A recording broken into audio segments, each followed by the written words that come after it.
Kita dah mula dah. Hai guys, berjumpa kembali kita di dalam sesi ketiga. Adakah kamu okey setakat ini? Kami berharap kamu semua masih ada energi kerana selepas ini kita akan mulakan sesi ketiga yang dibawakan oleh Stefi Tabari. Betul tu. Baiklah, tanpa membuang masa, mari kita sediakan buku-buku serta hati kita untuk belajar tentang Tuhan. Jumpa lagi nanti. Bye.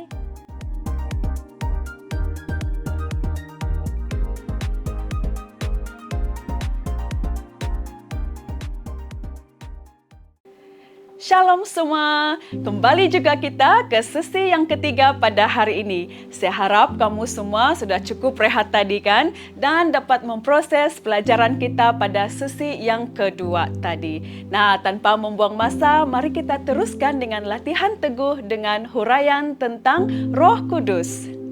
Baiklah, Yesus menjanjikan kita penolong yang lain dalam bahasa Yunani iaitu Alos, yang lain seperti Dia sendiri.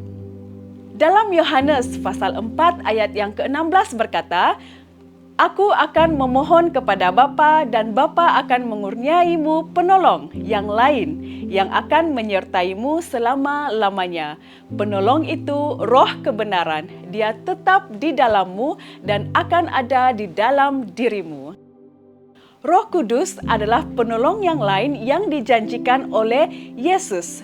Apa arti Roh Kudus sebagai penolong kita? Perkataan penolong dalam bahasa Yunani adalah parakletos, iaitu dia yang dipanggil ke sisi seseorang, pengantara, penghibur, penolong, pembela, penasihat. Jadi, Roh Kudus ada di sisi kita untuk menyokong, untuk membantu, untuk menghibur, untuk menasihati, dan membimbing kita. Yesaya pasal 11 ayat 2 berkata, Roh Tuhan akan diam padanya, roh kebijaksanaan dan pengertian, roh nasihat dan keperkasaan, roh pengetahuan dan takut kepada Tuhan. Adakah Roh Kudus itu satu kuasa seperti graviti? Tidak. Roh Kudus adalah satu pribadi. Roh Kudus bukanlah Ia, tetapi Dia. Roh Kudus adalah pribadi. Kadangkala Roh Kudus diperlakukan seperti satu kuasa, seperti graviti daripada pribadi. Tetapi Roh Kudus bukanlah Ia, tetapi Dia. Berikut adalah sifat-sifat kepribadiannya.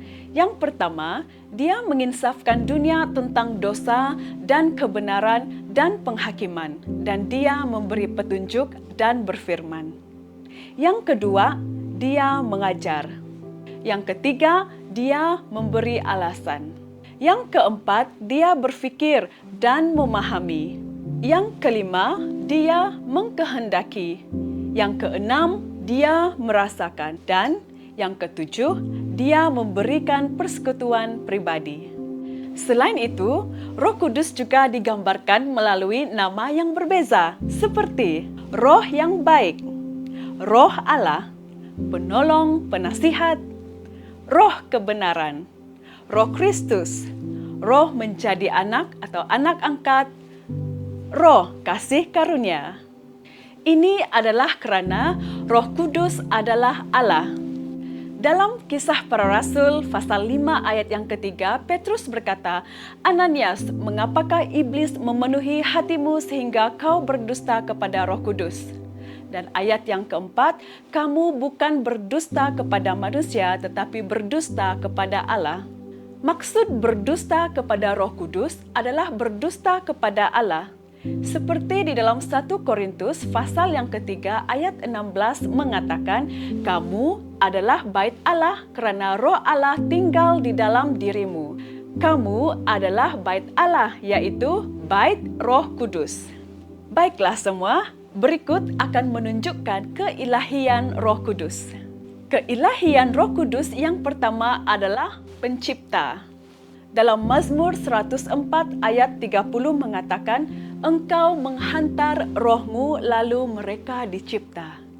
Ini bermaksud Roh Kudus ni dari awal lagi terlibat dalam penciptaan dunia ini. Jadi, dia bukan hanya sekadar tambahan, tetapi merupakan sesuatu yang sangat penting dan asas. Kedua adalah kekal dan abadi. Sebagai contoh, kalau zaman sekarang kan, kalau ada tren TikTok yang viral tuh, sekejap saja kan, lepas tu kena lupa sudah. Tapi kalau Roh Kudus tidak pernah luput, dia akan kekal selamanya. Ini menunjukkan Roh Kudus itu sentiasa ada, tidak kira bila. Ketiga adalah Maha Kuasa. Dalam Lukas pasal 1 ayat 35 mengatakan, Roh Kudus akan turun ke atasmu dan kuasa Allah yang maha tinggi akan menaungimu. Ini bermaksud Roh Kudus boleh melakukan apa-apa mukjizat sahaja. Jadi bayangkan apa yang dia boleh buat dalam hidup kita. Power kan? Keempat adalah Maha Tahu. Kita semua mesti pernah merasa susah dalam hidup kan? Tetapi Roh Kudus tahu semuanya itu, termasuk juga rahsia yang paling dalam hati kita. Oleh itu, kita semua boleh percaya kepada Dia, kerana Dia tahu apa yang terbaik. Akhir sekali adalah Maha Hadir. Ini bermaksud bahawa Roh Kudus tidak akan meninggalkan kita. Dia akan bersama-sama dengan kita selamanya. Tidak kira kita gembira, kita sedih, Roh Kudus akan sentiasa bersama kita. Baiklah, itu adalah semua tentang keilahian Roh Kudus. Sebelum kita sambung, mari kita berehat sebentar dan sambung semula nanti. Oke guys?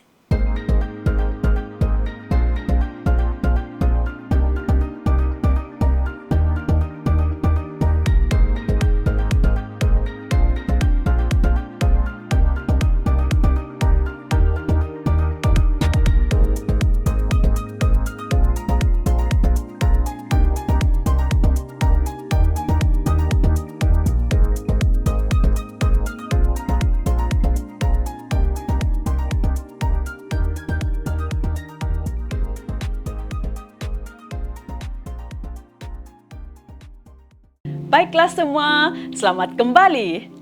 Apa macam dengan rehat kamu tadi? Cukupkah? Okeylah, jom guys, kita sambung semula. Saya mau tanya kamu semua. Kamu tahukah apa itu konsep Tritunggal? Sebelum itu, Allah Bapa, Allah Anak, dan Roh Kudus berkongsi sifat-sifat yang sama. Apakah sifat-sifat Allah? Bapa adalah pencipta, kekal, maha kuasa, maha tahu, dan maha hadir. Anak juga pencipta, kekal, maha kuasa, maha tahu, dan maha hadir. Roh Kudus juga pencipta, kekal, maha kuasa, maha tahu, dan maha hadir. Oleh itu, Bapa adalah Allah, Anak adalah Allah, dan Roh Kudus adalah Allah. Kembali kepada soalan saya tadi, konsep Tritunggal adalah bahawa terdapat satu Allah yang wujud selama-lamanya dalam tiga pribadi, Bapa, Anak, dan Roh Kudus.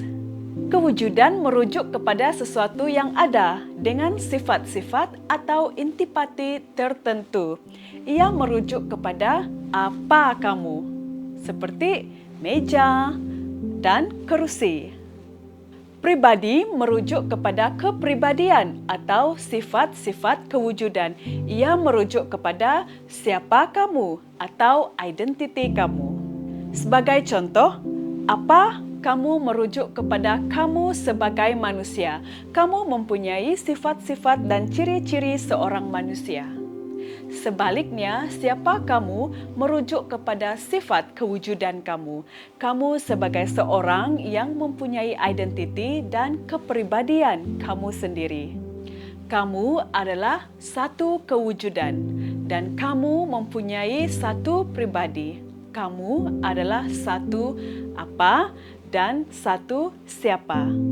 Mari kita lihat skit pendek ini.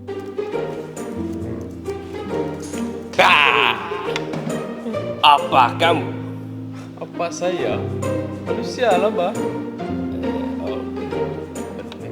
Siapa kamu? Siapa saya? Ya.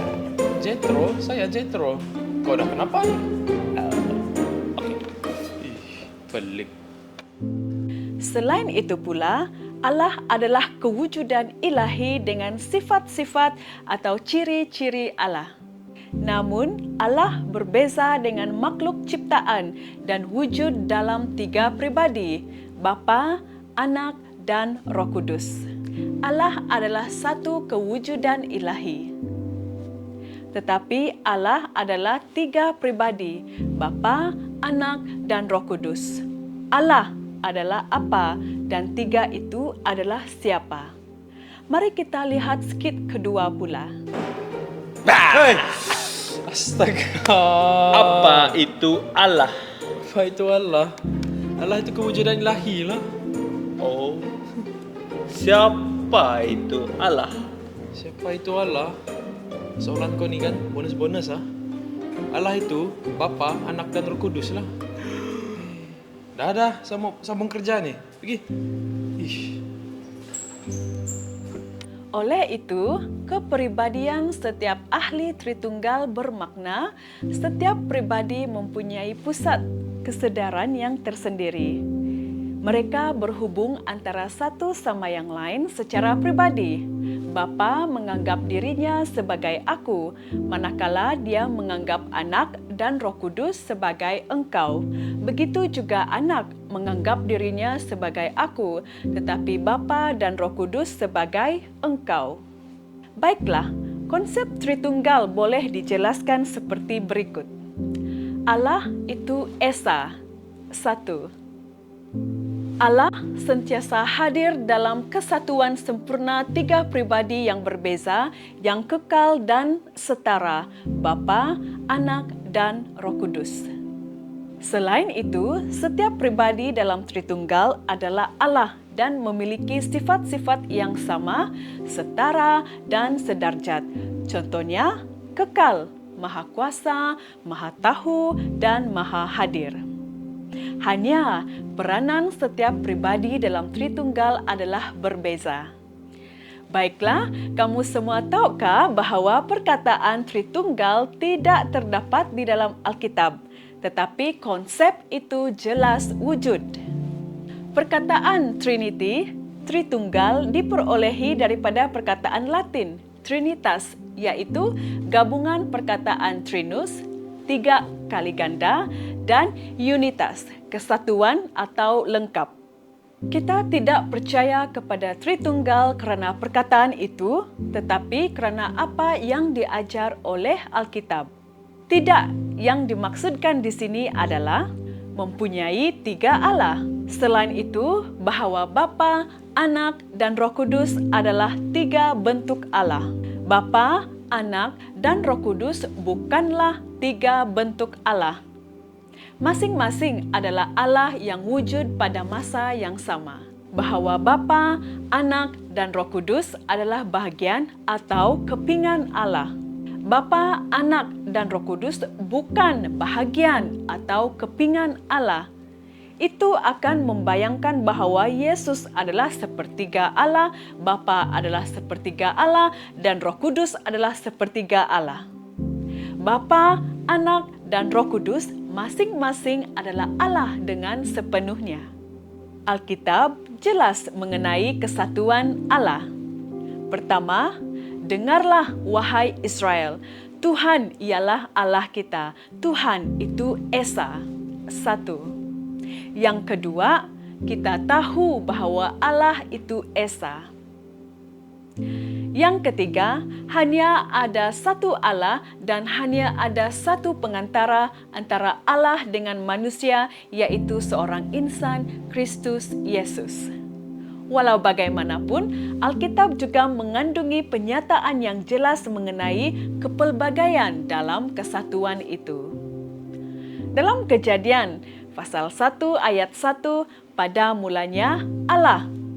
Perkataan Ibrani untuk Allah di sini adalah Elohim, yang merupakan bentuk jamak perkataan El.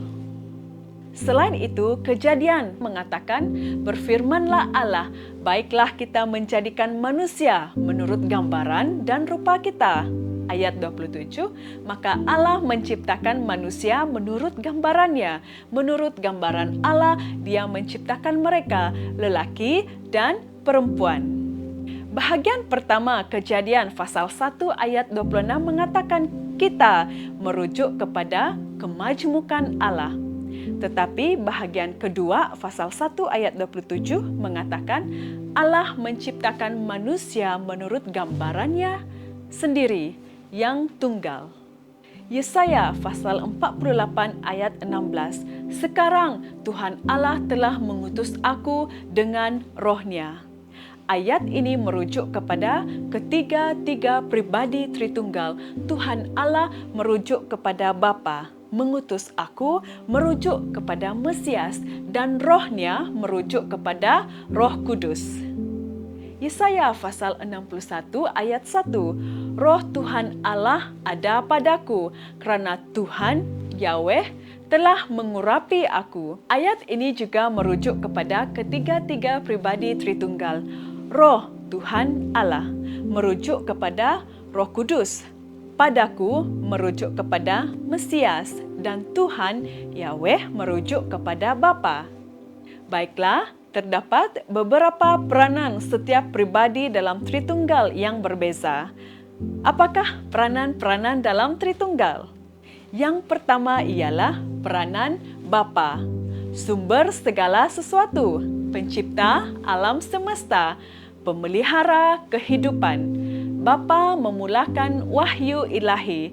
Dia memulakan penyelamatan dan mengutus Yesus untuk menyelamatkan kita. Yang kedua, peranan anak, Yesus, mengambil bentuk manusia untuk menyelamatkan kita, melakukan kehendak Bapa. Yesus mengalami pelbagai kelemahan fizikal manusia, emosi, penderitaan, menjadikan Dia boleh berkait dengan kita. Akhir sekali, peranan Roh Kudus, penolong, pembela, penasihat, penghibur, dan pengajar. Dia menginsafkan dunia akan dosa, kebenaran, dan penghakiman. Dia tinggal di dalam orang beriman, memberi kuasa dan menjadi materai penyelamatan. Walaupun pribadi dalam Tritunggal mempunyai peranan yang berbeza, mereka adalah setara kerana sifat-sifat mereka adalah sama dan tidak berubah. Okey semua, masing-masing pergi ke kumpulan sendiri kerana kita akan mulakan aktiviti treasure hunt kita.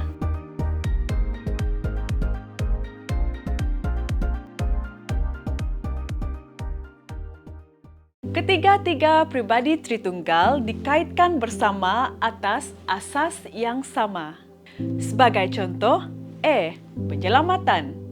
1 Petrus 1 ayat 2, kamu terpilih menurut rancangan Allah Bapa, dijadikan umat-Nya dengan Roh Kudus, supaya taat akan Yesus Kristus dan disucikan dengan darah-Nya.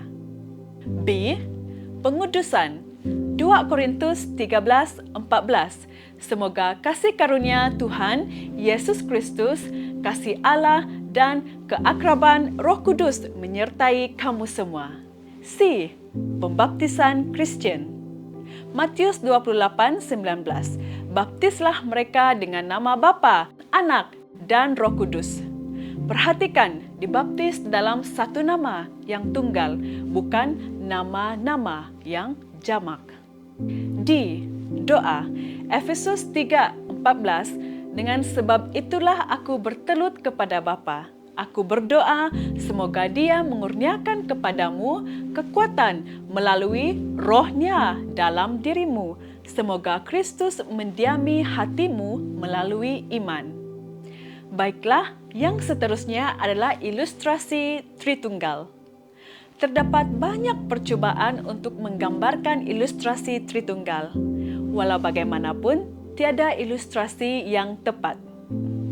Ilustrasi pertama ialah telur mempunyai 3 bahagian, cangkang atau kulit telur, putih dan kuning telur. Atau apple mempunyai 3 bahagian, kulit, isi, dan biji. Batasan kepada ilustrasi telur dan apel. Cangkang atau kulit, putih dan kuning telur adalah sebahagian daripada telur, bukan telur itu sendiri, sama seperti kulit, isi, dan biji apel adalah bahagian daripadanya, bukan apel itu sendiri. Bapa, Anak, dan Roh Kudus bukanlah sebahagian daripada Allah. Masing-masing adalah Allah. Ilustrasi kedua adalah air. Boleh berada dalam 3 bentuk: ais, cecair, dan uap. Cecair, uap, dan ais adalah 3 bentuk air. Bapa, Anak, dan Roh Kudus bukanlah 3 bentuk Allah. Masing-masing adalah Allah yang wujud pada masa yang sama. Ilustrasi yang ketiga, orang yang sama dengan peranan yang berbeza. Contohnya, seorang lelaki yang mempunyai peranan sebagai suami, bapa, dan anak. Allah bukanlah satu kewujudan yang memainkan 3 peranan yang berbeza. Dia adalah satu kewujudan dengan 3 pribadi, bukan hanya dengan 3 peranan. Doktrin Tritunggal tidak membahagikan Allah kepada 3 bahagian. Alkitab jelas bahawa ketiga-tiga pribadi adalah 100% Allah. Bapa, Anak, dan Roh Kudus adalah Allah sepenuhnya.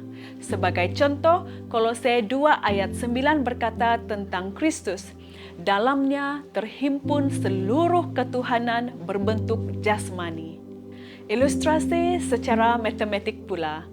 Bukan Bapa tambah Anak tambah Roh sama dengan 1 tambah 1 tambah 1 sama dengan 3 Tuhan. Tetapi Bapa kali Anak kali Roh sama dengan 1 kali 1 kali 1 sama dengan 1 Allah. Kerana Allah adalah roh yang tidak kelihatan, tidak boleh digunakan tambah, tetapi boleh gunakan kali. Menggunakan ruang pula, 3 dimensi, panjang, darab lebar, darab tinggi. Alam semesta adalah suatu ruang yang menunjukkan sifat-sifat penciptanya. Walaupun ilustrasi-ilustrasi tadi mungkin memberi kita gambaran tentang Tritunggal, gambaran itu tidak sepenuhnya tepat. Allah yang tidak terhingga tidak dapat digambarkan sepenuhnya dengan ilustrasi-ilustrasi yang terbatas. Bapa, Anak, dan Roh Kudus adalah pribadi yang berbeza, tetapi setiap pribadi adalah Allah. Kepelbagaian dalam kesatuan Allah ditunjukkan di dalam Raja. Bapa bukanlah Anak, Anak bukanlah Roh Kudus, dan Roh Kudus bukanlah Bapa. Yesus adalah Allah, tetapi dia bukan Bapa atau Roh Kudus. Roh Kudus juga adalah Allah, tetapi dia bukanlah Anak atau Bapa. Mereka adalah pribadi yang berbeza, bukan 3 cara yang berbeza untuk memandang Allah. Kita adalah makhluk yang terbatas. Adalah mustahil bagi kita untuk memahami Allah sepenuhnya kerana Dia tidak terbatas. Baiklah semua, itu sahaja untuk sesi 3 kita. Saya berharap apa yang saya kongsikan sampai kepada kamu semua. Kita jumpa lagi pada sesi seterusnya nanti. Tuhan Yesus memberkati. Bye.